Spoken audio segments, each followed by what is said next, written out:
देखिए, ये सस्पेंस, ये कहा जाए कौन बनेगा मुख्यमंत्री का जो सस्पेंस था वो कुछ ही घंटों के अंदर खत्म होने वाला है। तीनों पर्यवेक्षक जो है वो तकरीबन 11 बजे इसी बीजेपी कार्यालय में जिस पर इस वक्त इंडिया टीवी खड़ा है वहां पर मौजूद होगा और 1 बजे से लेकर 3 बजे तक का जो समय है, जो आमंत्रण पत्र भेजा गया है तमाम 163 विधायकों को, 1 से 3 बजे तक उनका बाकायदा पंजीयन होगा, भोजन होगा। 3:30 बजे मेरे पीछे आप ये जो जगह देख रहे हैं, यहां पर नवनिर्वाचित विधायक दल जो है यहां पर उनका फोटो सेशन होगा। तैयारियां इस पूरे आयोजन की ये आप बीजेपी कार्यालय में यहां पर साफ तौर पर देख सकते हैं। यहां रामलला हम आएंगे, ये आपको एक मैसेज भी साफ तौर पर दिखाई दे रहा है, जो पूरे चुनाव के दौरान सनातन और राम मंदिर पर यह चुनाव केंद्रित रहा, इसीलिए ये इस तरीके की तस्वीरें आप यहां पर देख रहे हैं। और सबसे बड़ी बात, एमपी के मन में मोदी, ये आप चारों तरफ यहां पर देखेंगे इसी तरीके से जो होर्डिंग्स हैं वो बैनर लगाए गए हैं जिसके जरिए मैसेज देने की कोशिश की जा रही है कि मध्य प्रदेश की जीत की एक बड़ी वजह प्रधानमंत्री मोदी भी रहे। सामने वो आपको जो सभागृह दिखाई दे रहा है जहां पर इंडिया टीवी आपको ले जा रहा है, तकरीबन 3:50 पर तमाम जितने भी जो विधायक हैं, 163 विधायक, उनकी राय शुमारी जो केंद्रीय पर्यवेक्षक दल है वो लेगा और उनकी राय जानने की कोशिश करेगा कि दरअसल मध्य प्रदेश की जो मुखिया है और मध्य प्रदेश का जो ताज है मुख्यमंत्री पद का, वो किसको पहनाया जाए। तस्वीरें मैं आपको यहां पर दिखा रहा हूं।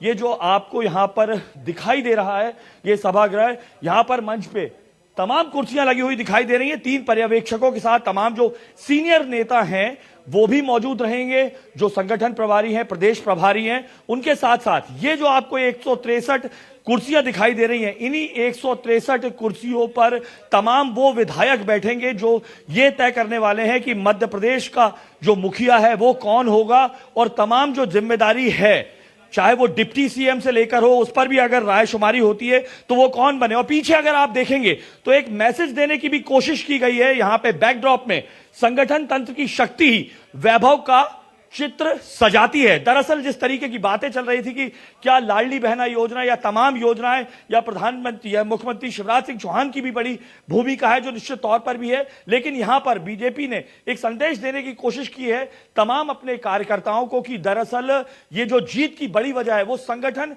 की शक्ति है। उस संगठन की शक्ति जो मेरा बूथ सबसे मजबूत से लेके प्रधानमंत्री नरेंद्र मोदी और अमित शाह ने उस राज्य में जिसमें 20 साल 18.5 साल को बीजेपी रही, एंटी इनकम्बेंसी की बात कही जा रही थी, लेकिन उस एंटी इनकम्बेंसी को इसी संगठन की शक्ति ने तोड़ा। तो जितनी भी मतलब माना जाए कि 11 बजे जो तीनों केंद्रीय पर्यवेक्षक आएंगे, उसके बाद 1 से 3 बजे तक बाकायदा पंजीयन होगा, भोजन किया जाएगा।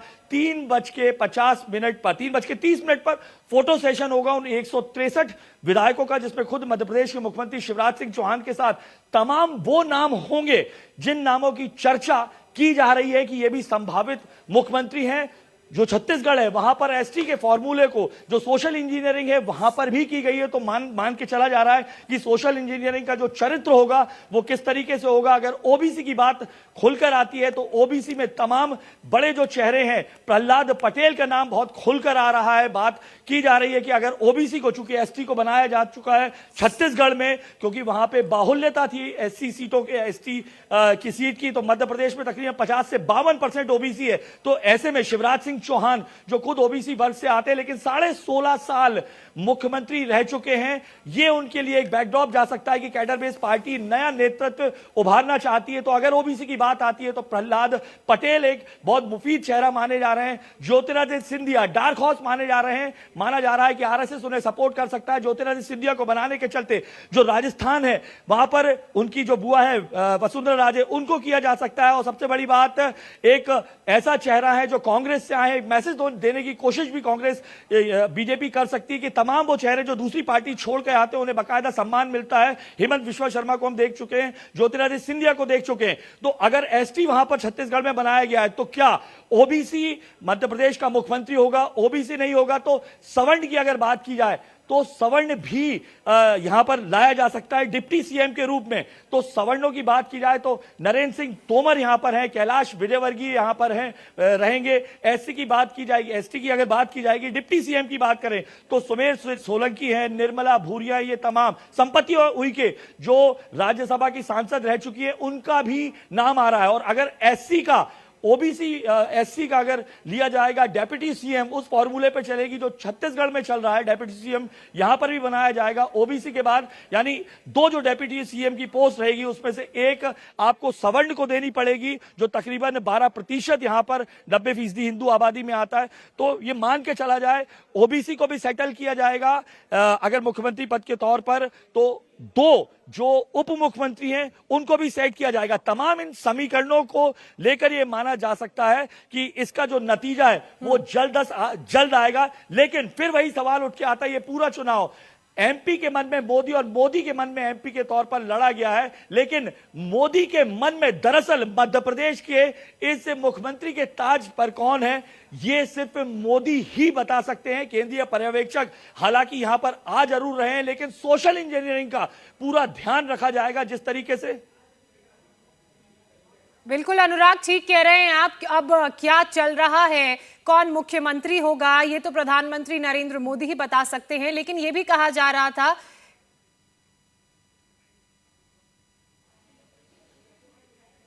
जी, लेकिन बार बार ये बात भी उठ रही थी कि जो 24 जिताएगा उसे राज्यों में 23 का ताज मिलेगा। क्या वो वाला भी एक फैक्टर है?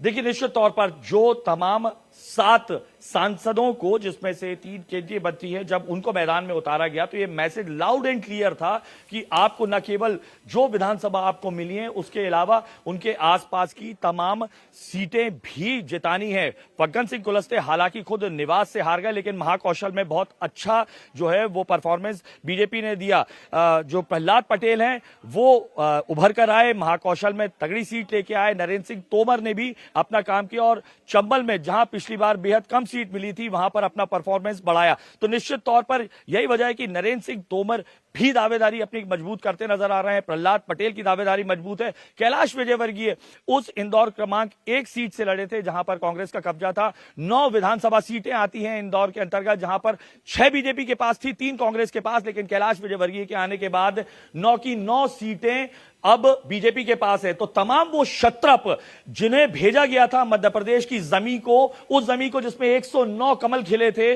उसको 163 तक लाने में तमाम क्षत्रपों का रोल रहा। राकेश सिंह जो मुख्य सचेतक हैं, जबलपुर से उन्होंने जो लगातार हारी जा रही थी सीट, वित्त मंत्री जो कांग्रेस के जमाने में थे तरुण भनोट, उन्हें हराया था। ऐसे में इन तमाम क्षत्रपों को भी एक साथ बनाया रखना है।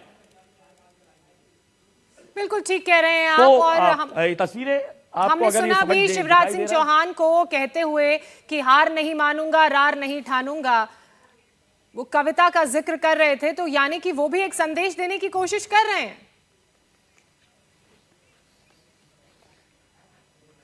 देखिए, इसी मंच पर यह तय होना है जहां पर इंडिया टीवी इस वक्त आपको खड़ा दिखाई दे रहा है। तस्वीरों में आपको यहां पर जेपी नड्डा दिखाई देंगे, आपको प्रदेश अध्यक्ष वीडी शर्मा जो खुद कंटेंडर हैं वो भी दिखाएंगे, और प्रधानमंत्री नरेंद्र मोदी की तस्वीर भी दिखाई देगी। और साफ तौर पर यहां लिखा दिखाई दे रहा है नवनिर्वाचित विधायक दल। तमाम तस्वीरें हैं। मध्य प्रदेश के मुख्यमंत्री शिवराज सिंह चौहान की तस्वीर नहीं है क्योंकि वो खुद भी कंटेंडर हैं। 16.5 साल के मुख्यमंत्री हैं खुद शिवराज सिंह चौहान, बड़ा नाम है। उनके चलते लाडली बहना योजना का प्रचार बहुत व्यापक स्तर पे हुआ। तकरीबन 165 से ज्यादा अगर हम कहें तो उन्होंने रैलियां की, तमाम जगह वो पहुंचे और लगातार जिस तरीके से वो संदेश देने की केंद्र पे कोशिश भी कर रहे हैं। 3 तारीख को जैसे ही मध्य प्रदेश में चुनाव के नतीजे आते हैं, 4 तारीख को मध्य प्रदेश के मुख्यमंत्री जैसे तमाम क्षेत्रों पर दिल्ली पहुंच जाते हैं, वो दिल्ली नहीं जाते हैं। इंडिया टीवी से भी उन्होंने कहा वो कार्यकर्ताओं के बीच में रहना चाहते हैं। उन्होंने 4 तारीख को छिंदवाड़ा की उन 7 सीटों का दौरा किया जहां पर बीजेपी इस बार हार गई और यह मैसेज दिया कि 29वीं जो लोकसभा की सीट है जो कांग्रेस के पास है उसे भी वो प्रधानमंत्री नरेंद्र मोदी को देंगे। अगले दिन वो श्योपुर चले जाते हैं जहां की दोनों सीटों पर बीजेपी हारी थी। उसके बाद वो राघोगढ़ चले जाते हैं जहां कम अंतर से दिग्विजय सिंह का लड़का जयवर्धन चुनाव जीता है। यानी साफ तौर पर वो अंत तक हार नहीं मानेंगे, रार नहीं ठानेंगे, इस मैसेज को दे रहे हैं और बताने की कोशिश कर रहे हैं कि 16.5 साल के मुख्यमंत्री बनने के बाद प्रदेश में मुख्यमंत्री की कमान किसे